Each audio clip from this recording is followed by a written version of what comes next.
అందరికీ నమస్కారం. Andhra Pradesh model schools చరిత్రలోనే మొట్టమొదటిసారిగా ఏపీ మోడల్ స్కూల్ మహానంది జాతీయ స్థాయిలో అవార్డు సొంతం చేసుకోవడం ఎంతో సంతోషంగా ఉంది. సహజంగా ప్రభుత్వ పాఠశాల అంటే చాలా పరిమితులు ఉంటాయనుకుంటారు. కానీ ఎప్పుడైతే మనం లక్ష్యాన్ని ఉన్నతంగా పెట్టుకుంటామో, ఆ ఉన్నత లక్ష్యం కోసం ఎప్పుడైతే మనం అహర్నిశలు కష్టపడి పనిచేస్తామో ఎంత విజయాన్నైనా సాధించవచ్చు అని చెప్పడానికి ఈ విజయం ఉదాహరణ. 3 నెలల క్రితం జిల్లా విద్యాశాఖ వారు ఈ దేశవ్యాప్తంగా జరగనున్నటువంటి విప్రో అర్థియన్ కాంపిటీషన్ సంబంధించినటువంటి దానికి సంబంధించిన ట్రైనింగ్ ఇవ్వడం జరిగింది. ఆ ట్రైనింగ్కి మనం ఉపాధ్యాయులు హాజరు కావడం జరిగింది. హాజరైన తర్వాత ఉపాధ్యాయులు ఆ జాతీయ స్థాయి ఆ పోటీలని చాలా సీరియస్గా తీసుకొని 2 నెలల పాటు అహర్నిశలో కష్టపడి ఉపాధ్యాయులు విద్యార్థులు కష్టపడి పనిచేయటం వల్ల నేడు ఈరోజు మనం దేశవ్యాప్తంగా ఉన్నత స్థాయిలో నిలబడి ఒక ప్రభుత్వ పాఠశాల జాతీయ స్థాయిలో అత్యున్నతమైనటువంటి అవార్డులను కూడా పొందగలదని నిరూపించడం జరిగింది. సో ఈ ప్రాజెక్టులకి దేశవ్యాప్తంగా అన్ని రాష్ట్రాల నుంచి, కేంద్రపాలిత ప్రాంతాల నుంచి అన్ని ప్రైవేట్ మరియు ప్రభుత్వ విద్యా సంస్థలు పోటీ పడగా సుమారు 1550 పైగా ప్రాజెక్టులని తీసుకొని ఆ 1550 ప్రాజెక్టుల్లోంచి 80 ప్రాజెక్టులని జాతీయ స్థాయికి సెలెక్ట్ చేయడం జరిగింది. ఈ 80 ప్రాజెక్టుల్లో ఏపీ మోడల్ స్కూల్ మహానంది నుంచే 2 ప్రాజెక్టులు సెలెక్ట్ కావటం, ఈ మొత్తం 80 ప్రాజెక్టులని బెంగళూరు విప్రో సంస్థకి పంపించడం జరిగింది. ఆ విప్రో సంస్థ ఈ 80 ప్రాజెక్టుల్లోంచి అనేక రకాలుగా వడపోసి చివరికి కొన్ని ప్రాజెక్టులని జాతీయ స్థాయి అవార్డుకి సెలెక్ట్ చేయడం జరిగింది. ఈ సెలెక్ట్ చేసే ప్రాసెస్లో మన పాఠశాలకు చెందినటువంటి ఈ బయోడైవర్సిటీ అనే అంశం మీద ఉపాధ్యాయురాలు శైలజ మరియు విద్యార్థి బృందం చేసినటువంటి ఈ ప్రాజెక్టు జాతీయ స్థాయిలో అవార్డు సొంతం చేసుకోవటం ఎంతో సంతోషంగా ఉంది. ఈ విజయం పట్ల రాష్ట్ర స్థాయి విద్యాశాఖాధికారులు, జిల్లా స్థాయి విద్యాశాఖాధికారులు, అలానే పలు ప్రజాప్రతినిధులు కూడా తీవ్రమైనటువంటి హర్షం వ్యక్తం చేయటం, అంతేకాకుండా మన పాఠశాల యొక్క కీర్తి ప్రతిష్టలు అనేది చాలా ఉన్నత స్థానానికి వెళ్ళడం జరిగింది. ఈ విజయం చాలా గొప్పది, ప్రత్యేకమైనది. ఇలాంటి విజయాల్ని ఇంకా ఎన్నో అందుకోవాలన్న ఉత్సాహంతో ఇంకా పనిచేస్తూనే ఉంటాము. ఈ విజయం అనేది ఉపాధ్యాయులకే కాదు, విద్యార్థులకు కూడా ఒక స్ఫూర్తిదాయకంగా ఉంటుంది. ఎందుకంటే ఎక్కడో మారుమూల ప్రాంతంలో ఉన్నటువంటి తిమ్మాపురం నుంచి ఒక ప్రాజెక్టు జాతీయ స్థాయికి వెళ్ళింది అంటే మన దగ్గర ఉన్నటువంటి శక్తి అంతా ఇంత కాదు. ఇదే స్ఫూర్తితో విద్యార్థులు కూడా వారి యొక్క శక్తియుక్తుల్ని గ్రహించి వాళ్ళ యొక్క ఆశయాలను ఉన్నతంగా నిర్దేశించుకోవడం ద్వారా జాతీయ స్థాయే కాదు అంతర్జాతీయ స్థాయిలోనైనా మనం తీవ్రమైనటువంటి ఎటువంటి లోపభూయిష్టంగా కాకుండా ప్రయత్నం సిన్సియర్గా చేస్తే ఖచ్చితంగా అత్యున్నత స్థాయి శిఖరాలను అందుకోగలమని చెప్పడానికి ఉదాహరణ. ఈ విజయానికి కారణమైనటువంటి మా ఉపాధ్యాయ బృందం, ప్రత్యేకంగా ఆ గైడ్ టీచర్ అయినటువంటి శైలజ, అదేవిధంగా వారి విద్యార్థి బృందాన్ని నేను ప్రత్యేకంగా అభినందిస్తున్నాను. ఈ విజయంతో మన పాఠశాల స్థాయి అత్యున్నత స్థాయికి చేరటం, తద్వారా మన మీద ఇంకా బరువు బాధ్యతలు ఇంకా ఎక్కువ ఉన్నాయని చెప్పేసి విశ్వసిస్తూ వాటిని ఏమాత్రం అమ్ము చేయకుండా నిరంతరం వాటిని సాధించడానికి కృషి చేస్తామని చెప్పేసి తెలియజేస్తున్నాం. అందరికీ నమస్కారం. నా పేరు శైలజ. నేను పీజీటీ బాటనీగా ఆంధ్రప్రదేశ్ మోడల్ స్కూల్లో వర్క్ చేస్తున్నాను. సో ఇక్కడ విప్రో ఎర్థియన్ ప్రాజెక్ట్ వాళ్ళు ఎవ్రీ ఇయర్ కొన్ని నేషనల్ ప్రాజెక్ట్స్ కండక్ట్ చేస్తున్నారు సస్టైనబిలిటీ ప్రాక్టీసెస్ మీద. ఈ సస్టైనబిలిటీ ప్రాక్టీసెస్ ఎందుకంటే ఎన్విరాన్మెంటల్ కన్జర్వేషన్ గురించి మొత్తం లోకల్ కమ్యూనిటీస్కి తెలియపరచడం కోసం చెప్తూ ఉన్నారు. ప్రాజెక్ట్ కండక్ట్ చేశారు. ఆ విప్రో ఎర్థియన్ ప్రాజెక్ట్కి తిమ్మాపురం మోడల్ స్కూల్ నుంచి biodiversity the beauty of living world అనే ప్రాజెక్టు సెలెక్ట్ అయ్యింది. సో ఇక్కడ biodiversity the living beauty of world అనే ప్రాజెక్టు నుంచి చాలా వరకు మేము sustainable practices, innovative practices local కమ్యూనిటీకి ఎంపవరింగ్ చేసాం. ఈ లోకల్ కమ్యూనిటీస్కి ఎంపవరింగ్ చేయడం వల్ల వాళ్ళు ఏం తెలుసుకున్నారంటే ఎన్విరాన్మెంట్ యొక్క కన్జర్వేషన్ ఏ విధంగా చేసుకోవాలి, అగ్రికల్చర్ సస్టైనబిలిటీ ప్రాక్టీసెస్ని ఎలా ఇంప్లిమెంట్ చేయాలి, సో ఆర్గానిక్ ఫీల్డ్స్ని కానీ ఆర్గానిక్ ఫుడ్ని ఎలా ప్రజల్లోకి తీసుకెళ్ళాలి అంటే ఏంటి, అవన్నీ కూడా మనము ఈ బయోడైవర్సిటీ ప్రాజెక్ట్ ద్వారా తెలుసుకోవచ్చు. అట్ ద సేమ్ టైం ఈ బయోడైవర్సిటీ ప్రాజెక్ట్ చేసేటప్పుడు మేము చాలా వరకు హ్యాండ్స్ ఆన్ వర్కే చేసాము. హ్యాండ్స్ ఆన్ వర్క్ చేసే ప్రాసెస్లో చాలా సర్వేస్ చేసాము, అగ్రికల్చర్ సర్వేస్ చేసాము, ఫారెస్ట్ సర్వేస్ చేసాము, లోకల్ కమ్యూనిటీ సర్వేస్ చేసాము. ప్రతి ఒక్క లోకల్ కమ్యూనిటీస్ పర్సన్స్ దగ్గరికి వెళ్ళి ఇంటర్వ్యూస్ అనేవి తీసుకున్నాం. ఆ ఇంటర్వ్యూస్లో డిఫరెంట్ ఫుడ్ టైప్స్, వాళ్ళ యొక్క behaviour, type of behaviour, local ecosystem యొక్క చేంజెస్, ప్రీవియస్గా ఎలా ఉండేది ఇప్పుడు ఎలాగుంది, ఈ చేంజెస్ రావడానికి రీజన్స్ ఏంటి, అసలు ఈ బయోడైవర్సిటీని ఎందుకు మనం ప్రొటెక్ట్ చేసుకోవాలి, ఈ రీజన్స్ అన్ని కూడా లోకల్ కమ్యూనిటీస్ వాళ్ళందరికీ కూడా ఎక్స్ప్లెయిన్ చేయడం జరిగింది. ఈ లోకల్ కమ్యూనిటీస్ వాళ్ళందరికీ ఎంపవర్ అంటే దాని మీద నాలెడ్జ్ లేకపోవడం వల్ల బయోడైవర్సిటీని ఎలా ప్రొటెక్ట్ చేసుకోవాలో తెలియదు. జనరల్గా మనము వాటర్ మేనేజ్మెంట్, వేస్ట్ మేనేజ్మెంట్ అని చెప్తుంటే ప్రతి ఒక్కరికి అర్థం అవుతుంటుంది. అయితే అందరికీ బయోడైవర్సిటీ మీద ఒక అవగాహన అనేది ఉండదు. జీవ వైవిధ్యం అనేది చాలా వరకు అందరికీ చాలా ఇంపార్టెంట్. ఇది ఎందుకు ఇంపార్టెంట్ అంటే ప్రతి ప్రాణి కూడా ఈ భూమికి మానవుడికి ఎంతైతే హక్కు ఉంటుందో ప్రతి ప్రాణికి కూడా ఈ భూమి మీద అంతే హక్కు ఉంటుంది. ఈ బయోడైవర్సిటీ యొక్క మెయిన్ రోల్ ఏంటంటే, హార్ట్ ఆఫ్ ద ప్రాజెక్ట్ ఏంటంటే సస్టైనబిలిటీ అనమాట. సస్టైనబిలిటీ మీన్స్ ఇక్కడ ఏ విధంగా అయితే ప్రకృతిని మనం ప్రొటెక్ట్ చేయాలి, ప్రకృతిలో ఓన్లీ మనుషులు మాత్రమే భాగం కాదు, environment is a shared space. ఈ ఎన్విరాన్మెంట్ షేర్డ్ స్పేస్ ఎందుకంటున్నామంటే ఇందులో హ్యూమన్స్ ఉంటారు, వాటర్ ఉంటుంది, ఎయిర్ ఉంటుంది, లివింగ్ థింగ్స్ ఉంటాయి, non living things, what not చాలా వరకు ఉంటాయి. సో ఇక్కడ మనం ఏం చేస్తున్నామంటే environment only belongs to humans అనే ఒక భ్రమలో మనం ఏం చేస్తున్నాం, సస్టైనబిలిటీ బయోడైవర్సిటీని మెల్లమెల్లగా మనము చాలా వరకు కొలాప్స్ చేసేస్తున్నాం. లోకల్ ఎకోసిస్టమ్స్ దగ్గర నుంచి చాలా వరకు మనం పొల్యూషన్ అనేది క్రియేట్ చేస్తున్నాం. ఇది ఏముంది, చిన్నదే కదా, మైనర్ పొల్యూషన్సే కదా, అయితే ఏమైంది అని ప్రతి ఒక్కరు అనుకోవడం వల్ల ఆ లోకల్ ఎకోసిస్టమ్ పాడవుతున్నప్పటి నుంచి ఏమవుతుంది, బయోడైవర్సిటీ మెల్లమెల్లగా అంతరించిపోతుంది అనమాట. వాటి యొక్క సస్టైనబిలిటీ నేచర్ని అంతరించిపోయేలా జరుపుకుంటుంది. లిటరల్లీ చాలా వరకు మనం పొల్యూషన్, చాలా హెల్త్ ప్రాబ్లమ్స్ ఇలాంటివన్నీ చూస్తున్నాం.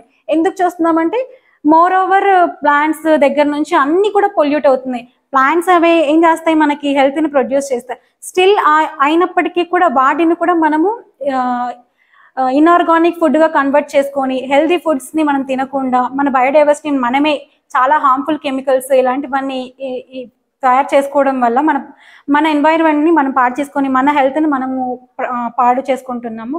ఒక హెల్తీ ఎన్వైర్న్మెంట్ మనం క్రియేట్ చేయాలంటే ఫస్ట్ ప్రొడ్యూసెస్ అంటే ప్లాంట్స్. ఈ ప్లాంట్స్ని మనం ప్రొటెక్ట్ చేసుకోవాలి. ప్లాంట్స్ని ప్రొటెక్ట్ చేస్తే ఏం జరుగుతుందంటే చిన్న చిన్న స్పీసెస్ నుంచి, ఇన్సెక్ట్స్ నుంచి, చిన్న మైక్రో ఆర్గానిజమ్స్ నుంచి ప్రతి ఒక్క స్పీసెస్ని అది ప్రొటెక్ట్ చేస్తుంది. ప్లాంట్స్ ప్రొడ్యూసెస్ కాబట్టి ప్రొడ్యూసెస్ నుంచి చాలా వరకు మనకి హెర్బివోర్స్కి ఫుడ్ దొరుకుతుంది. అలా హెర్బివోర్స్కి ఫుడ్ దొరకడం వల్ల కార్నివోర్స్కి కావచ్చు, ఆమ్నివోర్స్కి కావచ్చు, టాప్ కార్నివోర్స్కి కావచ్చు, టోటల్ ఫుడ్ చైన్ అనేది కూడా మనకి కంప్లీట్ ఎకలాజికల్గా చాలా సేఫ్గా ఉంటుంది. ఎప్పుడైతే బయోడైవర్సిటీలో ఏ చిన్న స్పీసెస్కి కూడా ప్రాబ్లం వచ్చినా లేకపోతే ఆ స్పీసెస్ అనేది ఎండాంజర్డ్ అవుతున్నా మనకి టోటల్ ఎకోసిస్టంలో చాలా ఫుడ్ చైన్స్లో కూడా చేంజెస్ వస్తూ ఉంటాయి. సో ఇక్కడ మనం తెలుసుకోవాల్సింది ఏంటంటే బయోడైవర్సిటీని ప్రొటెక్ట్ చేసుకోవాలంటే first of all we have to keep our environment clean and green. Without cleanliness and greenliness, we can't protect our biodiversity. So everyone has to know about biodiversity and everyone has to know about sustainable practices. We have implemented a lot of practices in school premises. So ila school premises lo memu chala activities ni implement chesamu. Pond ecosystem ani cheppi konni micro habitat surveys chesamu. Chala public health centers ni visit చేసాం. అక్కడ visit చేసిన తర్వాత patients A kind of డిసీజెస్ని ఎక్కువగా face చేస్తున్నారు, ఒకవేళ face చేస్తుంటే ఆ diseases ఎందుకు వస్తున్నాయి, ఎలా వస్తున్నాయి, ఏ రీజన్ వల్ల వస్తున్నాయి. అప్పుడు అక్కడ మేము చేసిన సర్వే ప్రకారం తెలుసుకోవడం ఏంటంటే ప్రతి ఒక్క పర్సన్ చెప్పే డిసీజ్ వెనుక రీజన్ ఫుడ్ అనేది ప్రాపర్గా లేదు. ఫుడ్ ప్రాపర్గా ఎందుకు లేదంటే మనకి ప్రాపర్ అగ్రికల్చర్ ప్రాక్టీసెస్ లేవు. ప్రాపర్ అగ్రికల్చర్ ప్రాక్టీసెస్ ఎందుకు లేదంటే ఒక అవేర్నెస్ అనేది లేదు. ఆ అవేర్నెస్ లేకపోవడం వల్ల ఆర్గానిక్ ఫుడ్స్ కూడా మనం ఏం చేస్తున్నాము, పొల్యూట్ చేస్తున్నాం.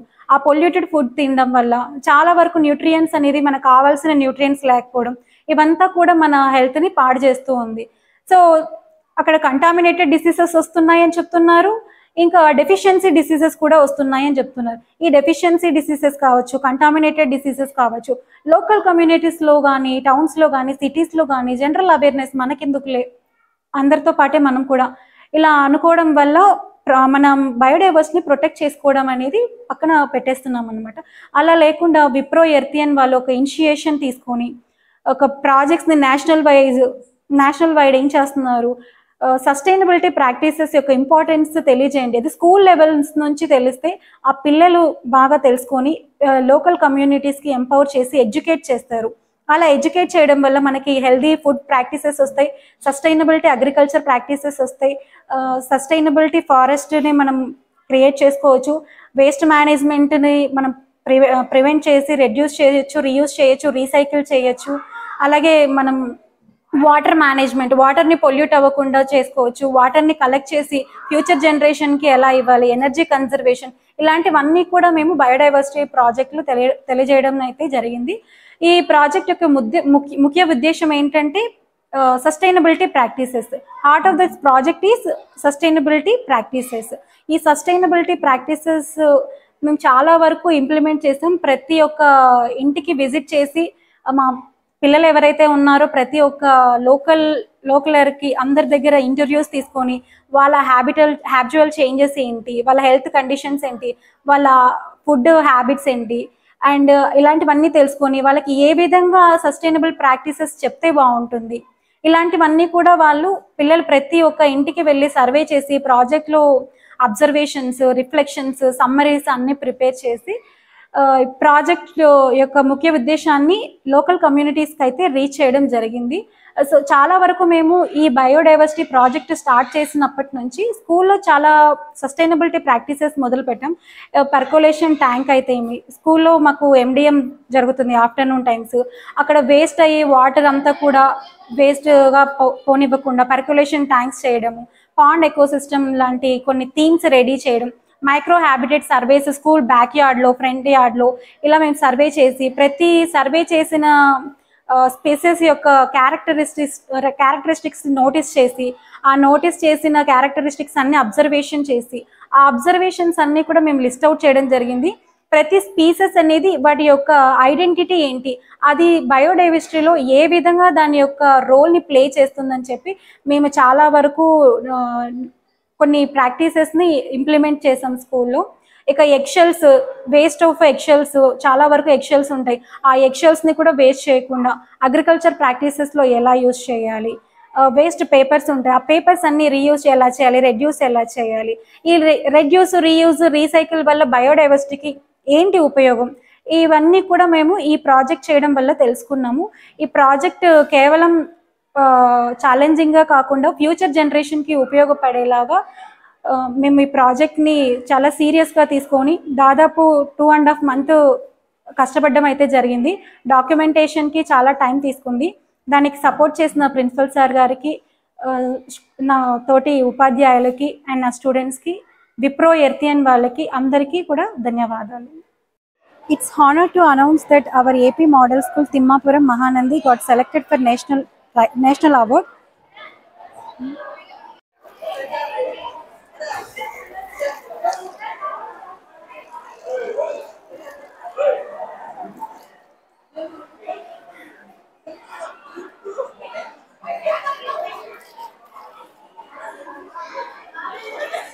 This is one of the sustainable practices which we had implemented in our school. ఇది మైక్రో హ్యాబిటేట్. ఈ మైక్రో హ్యాబిటేట్ని ఎందుకు క్రియేట్ చేసామంటే ఫ్యూచర్ జనరేషన్ పిల్లలకి మనం ఎన్విరాన్మెంట్ని ఏ విధంగా అయితే ఉన్న హ్యాబిటేట్స్ని పాడు చేస్తున్నామో ఆ పాడు చేస్తున్న హ్యాబిట్ ప్రాక్టీసెస్ ఇన్ బయోడైవర్సిటీ.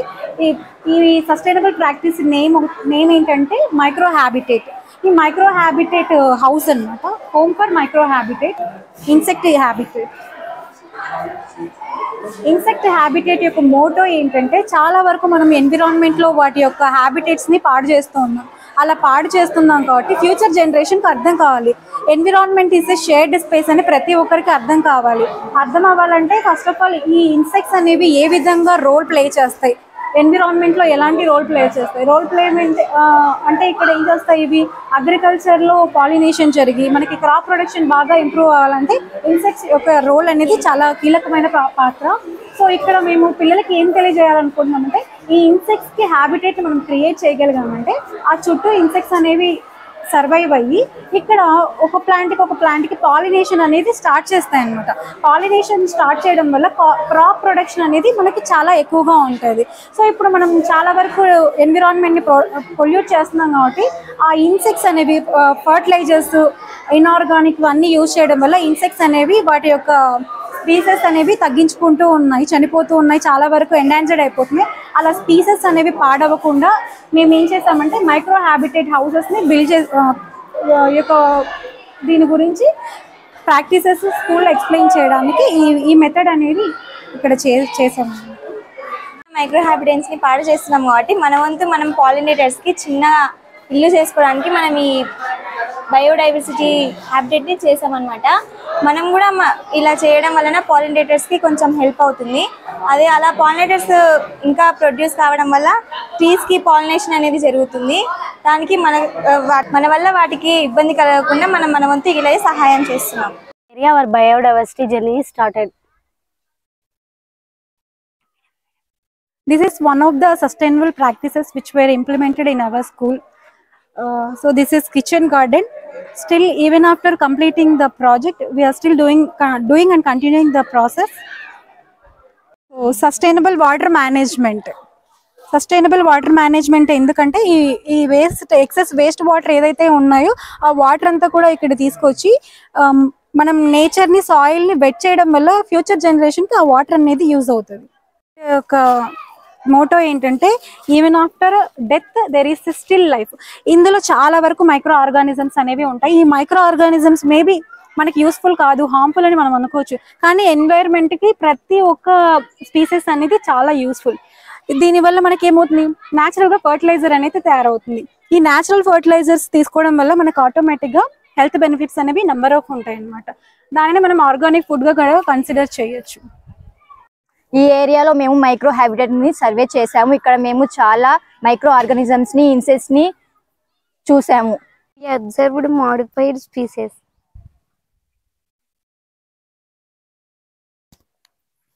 ఈ విధంగా మేము అగ్రికల్చర్ ప్రాక్టీస్ చేసి తెలుసుకున్నాము.